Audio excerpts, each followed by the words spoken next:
অপু বিশ্বাসের বিরুদ্ধে প্রতারণার অভিযোগ। রাজধানীর কামরাঙ্গীরচরে একটি রেস্তোরাঁ উদ্বোধনের অনুষ্ঠানে অংশ না নেওয়ায় অভিনেত্রী অপু বিশ্বাসের নামে প্রতারণার অভিযোগ করেছে আয়োজকরা। গত মঙ্গলবার ওই রেস্তোরাঁ উদ্বোধন করার কথা ছিল ঢালিউড তারকা অপু বিশ্বাসের। জানা গিয়েছে, পারিশ্রমিকের অগ্রিম 50,000 টাকা নিয়েও উদ্বোধনে অংশ না নেওয়ায় বাংলাদেশ শিল্পী সমিতিতে প্রতারণার অভিযোগপত্র জমা দিয়েছেন রেস্তোরাঁর মালিকের ভাই, নৃত্য পরিচালক ও অভিনয় শিল্পী প্রিন্স রানা। অভিযোগ প্রসঙ্গে প্রিন্স রানা বলেন, গত মঙ্গলবার অপু বিশ্বাসকে আমাদের সোনার থালার রেস্তোরাঁ উদ্বোধনের জন্য 1 লক্ষ টাকায় কনফার্ম করি। কথা ছিল এদিন 3টায় সশরীরে উপস্থিত হয়ে তিনি রেস্তোরাঁটি উদ্বোধন করবেন, কিন্তু অনুষ্ঠানের আগের দিন থেকেই তাকে আমরা ফোনে পাইনি।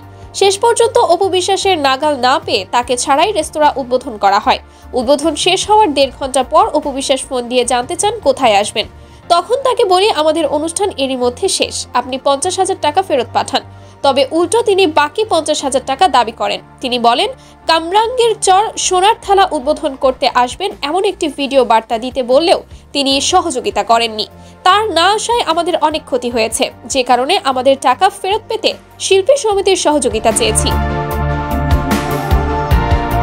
অপু বিশ্বাসের বিরুদ্ধে অভিযোগ পেয়েছেন বলে নিশ্চিত করেছেন শিল্পী সমিতির সহ সভাপতি ও মুখপাত্র DA তায়েব।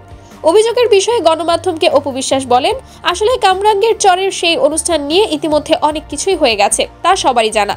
যারা আয়োজক ছিলেন তারা শিল্পী সমিতিতে কি অভিযোগ করেছেন তা আমি জানি না। শুধু এতটুকুই বলবো, আমি শিল্পী, তাদেরকে আমি চিনিও না। তারা কাজটির জন্য আমার সঙ্গে যোগাযোগ করে 1 লক্ষ টাকায় কনফার্ম করে। আমি যেহেতু ঢাকায় থাকি, তাই জ্যামের কারণে টাইমিং একটু এদিক ওদিক হতেই পারে, কিন্তু তারা আমার জন্য অপেক্ষা না করে অনুষ্ঠানটি শেষ করে ফেলে আর আমার কাছে অগ্রিম দেওয়া 50,000 টাকা ফেরত চায়। আমি প্রফেশনাল মানুষ, আমি আমার পারিশ্রমিক চাই।